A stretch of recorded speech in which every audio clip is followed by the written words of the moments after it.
Die slowenische Grenzkammstraße, ein Grenzkamm an der slowenisch-italienischen Grenze.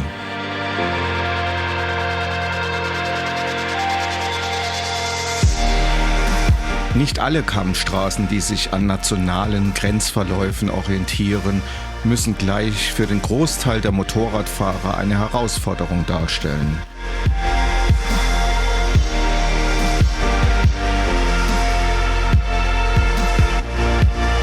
Die slowenische Grenzkammstraße ist nicht so spektakulär als das ligurische Pendant und mittlerweile auch komplett geteert. Dennoch ein kleiner Geheimtipp für jeden Motorradfahrer, denn die kurvenreiche Streckenführung auf 45 Kilometer Länge und der Ausblick auf die tolle Landschaft ist eine Reise wert.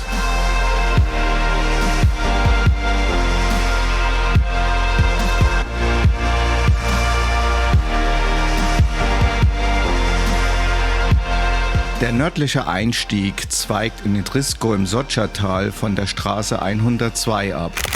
Der Anstieg führt zunächst nach Livec, das quasi den nördlichen Basisort der Kammstraße darstellt.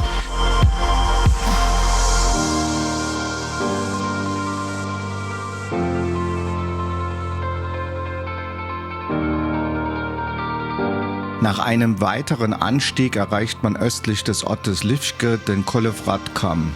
Die Kammstraße führt dann weiter in Richtung Südosten am Kamm entlang bis zum Sedlo Solariai. Mit etwa 1200 Höhenmeter ist dieser Teil der Strecke der höchste.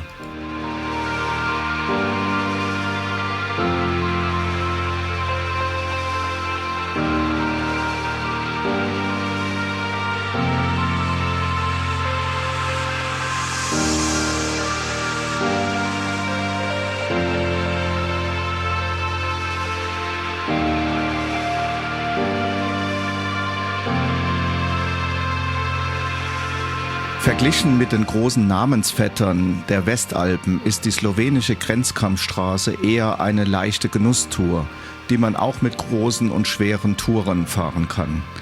Die Route, die teils entlang des Bergkamms, teils entlang der Grenzführung, immer abwechslungsreich und mit Blick auf die Karnischen Alpen geht, ist sehr schön zu fahren und ein Geheimtipp von mir.